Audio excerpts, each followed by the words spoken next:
Gaano katotoo ang chika ng isang source na hindi daw umano nagpansinan sina Kim Chiu at Janine Gutierrez sa kamakailang event ng Kapamilya Network na ABS-CBN Christmas Special. Sa recent event kasi ay nag-perform ang featured Kapamilya Love Teams at isa doon ng Ekonin. Kasama ni Kim na nagpakilig ang My Love Will Make You Disappear leading man na si Paolo Avellino nang kantahin nila ang Isang Katulad Mo ni TJ Monterde.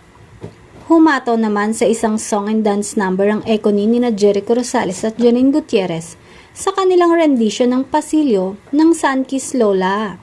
Marami ang kinilig sa performance na ito ng Ekonin at hindi din maikakaila na true to life ang pinapakitang pagpapakilig ng dalawa.